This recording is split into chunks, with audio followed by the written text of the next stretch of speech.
تاریخ ساز ہے۔ ہندوستانی مسلمانوں سے سہو ہوا، غلطی ہوئی یا حالات کی ستم ظرفی رہی کہ بیٹیوں کی تعلیم کی طرف سے کافی غفلت ہوئی ہے۔ آپ کو میں بتا دوں کہ 1857 کی جو تحریک آزادی تھی، اس سے پہلے کا جو ہندوستان تھا اس میں مسلمانوں کی تعلیمی حالت غیر مسلموں سے بہتر تھی۔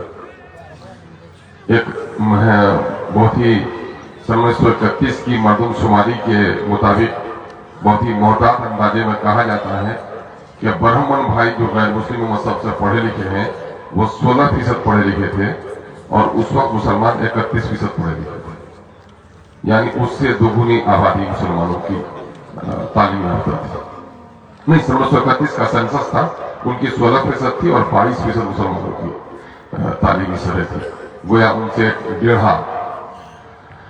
اور دلی میں جو تھا وہ تغلق اور تیمور کے زمانے میں 1000 مدارس تھے۔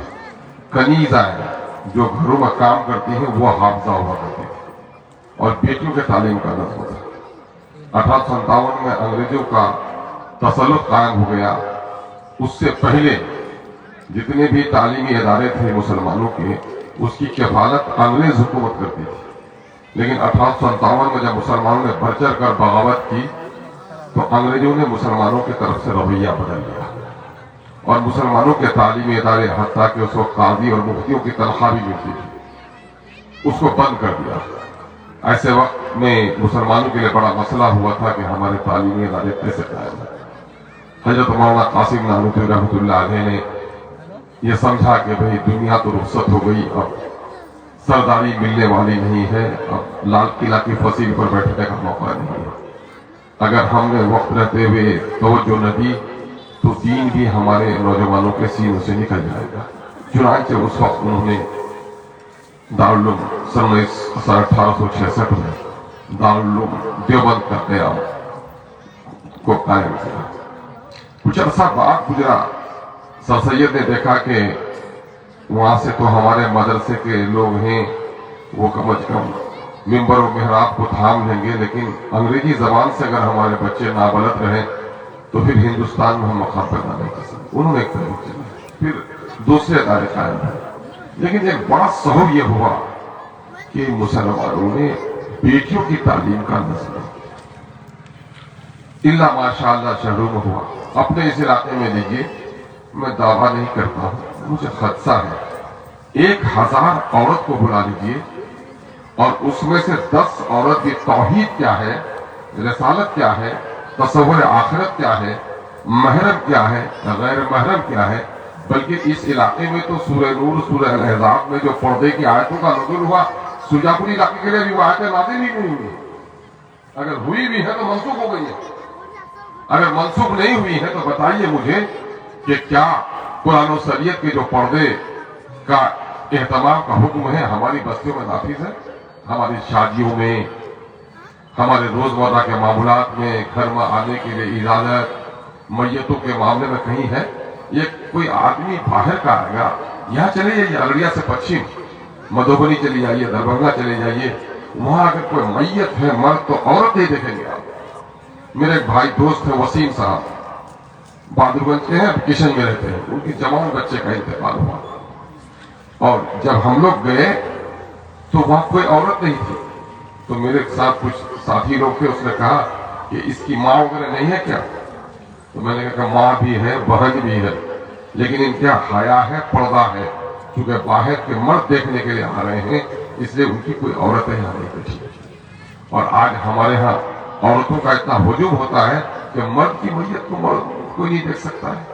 یہاں چچا حیدر صاحب مفتی اسلم صاحب کے بھائی کا انتقال ہوا، میں پٹنے سے آیا، اندر میں عورتوں کی اتنی بھیڑ تھی کہ میں لاش کو نہیں، جب وہاں چلا جنازے میں چلا گیا تو میں نے کھلوانا مناسب نہیں سمجھا۔ مجھے آج بھائیوں یہ کیسے ہوا؟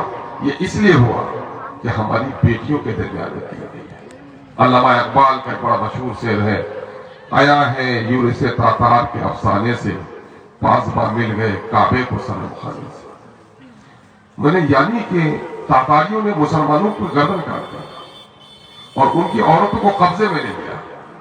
ہماری عورتیں ہوتی تو جاتے ہی سندور لگا لیتی، لیکن قربان جاؤ کیسی تربیت تھی کہ یہ عورتیں، بابو آواز کم کر دو تھوڑی سی، آواز کم کر دو، یہ عورتیں ایسی تعلیم یافتہ تھی، ایسی تربیت یافتہ تھی کہ وہ کفار و مشرکین، وہ عیسائی جنہوں نے اسلام کو مٹانے کے لیے مردوں کے گردن پر تلوار چلا دی، ان کی بیٹیوں کو، بیویوں کو اپنے قبضے میں لے لیا.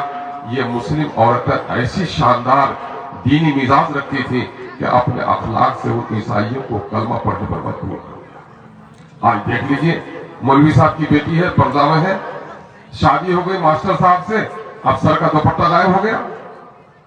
مطلب وہ اس کا کوئی اپنی شخصیت ہی نہیں ہے. دیکھیے پیارے آقا صلی اللہ علیہ وسلم پر جب وحی کا نزول ہوا، جبریل امین آئے تو کانپتے ہوئے آپ گھر میں آئے تھے، تو سب سے پہلے اگر کسی نے حوصلہ دیا تھا وہ مرد نہیں تھا، اما حضرت خدیجہ رضی اللہ تعالیٰ عنہا تھا. عورتوں کا رول بڑا رہا ہے. آپ عبد القادر جیلانی رحمۃ اللہ علیہ بڑے پیر، ان کی ماں کی نصیحت سنی ہوگی 40 ہزریوں والا. علامہ اقبال کی ماں نے اپنے بچے کو دودھ نہیں پلایا جب تک کہ اس کے باپ نے وہ کاروبار نہیں چھوڑا جس کو اس کی ماں مسئول سمجھتی تھی. لیکن آج ہمارے یہاں ایسا کچھ نہیں ہے میرے بھائی. اس کی بڑی وجہ آج بھی دیکھ رہے ہیں، ہم لوگ کی بڑی بیماری ہے کہ جلسہ ہم لوگ سن کے چلے جاتے ہیں، اس پر عمل نہیں کرتے. میں آپ سے ہوں کہ یہ بچیاں ابھی دیکھ رہے ہیں، ماشاءاللہ ان بچوں کو کیسے کہا گیا کہ تقدیر تو پتھر کی بھی بدل سکتی ہے، شرط یہ ہے کہ سلیقے سے اسے تراشا جائے.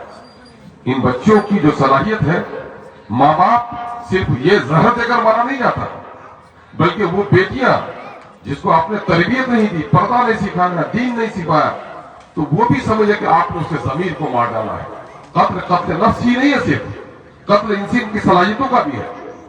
آج بہت دیر کے بعد، ایک لمبے عرصے کے بعد، آج مجھے بتا دیجئے 60 سال 70 سال کی کوئی عورت ہو صحیح طور پر قرآن پڑھنے والی ہو جائے؟ نہیں ملے گی.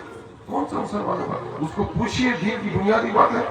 ابھی جو یہ 30-35 سال کی بھی آئی ہیں، یہ تو حامدہ چمکی نہ تھی جب انگلش سے بیگانہ تھی، اب وہ شمع محفل ہے. پہلے خاتون خانہ تھی، پہلے کہا تھا اکبر آبادی نے، اب 2 حرف پڑھ بھی لیا غلطی سے تو اب اس کا بیگ لٹک رہا ہے، سر کا پردہ غائب ہے. تو یہ سب پڑھنے سے نہیں ہوگا. میں اکثر کہتا ہوں کہ لوہے کا ٹکڑا ہے، ان پڑھ ہے، اس کو کوئی خریدتا ہے 20 روپے میں اور 5 یا 10 ٹکڑا کیا اس کو پیٹتا ہے، یعنی پڑھاتا ہے، آگ میں جلاتا ہے، چاقو بناتا ہے، تو وہ ہو گیا پڑھا لکھا. تو اب جس لوہے کو پرانا جو کباڑی والا خریدتا ہے 20 روپے 25 روپے کلو خریدتا ہے اور 10 چاقو بن گیا، کوئی چاقو کتنے میں بکتا ہے؟ 40-50 روپے میں بکتا ہوگا نہیں. تو 10 چاقو کی قیمت کتنی ہوگی؟ 500 روپے ہوگی. اور لوہا 1 کلو کتنے میں بکا؟ 20 روپے میں. یعنی پڑھنے نکلے سے قیمت بڑھ گئی. لیکن کیا ہر چاقو بہتر ہے؟ چاقو کا استعمال اس سے بناتا ہے. صرف جگہ پڑھ لکھ لیا تو پڑھ لکھنے سے سماج نہیں بدلنے والا ہے. پڑھنے لکھنے پر اللہ تبارک تعالیٰ نے اپنی کتاب کا نزول فرمایا تو صرف نبی سے یہ نہیں کہا کہ پڑھیے، بلکہ کہا اقرأ باسم ربک الذی خلق. پڑھیے، اپنے رب کے نام سے پڑھیے، یعنی ربانی ہدایتوں کے دائرے میں پڑھیے. تو آج ہم بیٹیوں کو انگریزی اسکولوں میں دیتے ہیں تو بیٹیاں تمہاری پڑھ پاتی ہیں لیکن ربانی ہدایتوں سے محروم رہتے ہیں. آج انگریزی اسکولوں میں بچیوں کو نچوایا جاتا ہے. ہم لوگ کہتے ہیں کلچرل پروگرام ہے. میں کہا کہ خاک ہو تمہارے کلچرل پروگرام کا جو ہماری بیٹیوں کو نچوائے. جب بھی میں جاتا ہوں کسی اسکول کے پروگرام میں تو مجھے لوگ کہتے ہیں، مجھ سے ناراض بھی ہو جاتے ہیں. میں نے کہا ناراض ہونا چاہیے. دنیا میں وہ انسان بدترین ہے جس کو کوئی اچھا کہے. اگر کوئی آپ کو برا نہیں کہتا ہے تو وہ سماج کا کوئی کارآمد آدمی نہیں ہے، نکما ہے وہ. ارے سپاہی کو چور اچھا لگے گا؟ چور کو سپاہی اچھا لگے گا؟ ایک بڑے عالم نے کہا کہ ایسا عالم، عام انسان تو چھوڑیے، ایسا عالم جس کی ہر کوئی تعریف کرے سمجھ لو کہ وہ مداہن ہو گیا ہے، اپنے ذمہ داریوں سے غفلت برت رہا ہے، بگڑ گیا ہے. حق بات کہنا چاہیے، تأمرون بالمعروف وتنہون عن المنکر. اس لیے میں کھل کر بولتا ہوں میرے بھائی، آج ہمارے ہاں شدید ضرورت تھی کہ بیٹیوں کی تعلیم دی جائے. آنے والا جو طوفان آ رہا ہے اس طوفان سے پہلے کشتی تیار کیجیے. یہ کشتی، یہ ہماری بیٹیاں ہیں. کیا طوفان آ رہا ہے؟ اپنے بچپن کو یاد کیجیے. کیا کھیلتے تھے؟ گلی ڈنڈا کھیلتے تھے.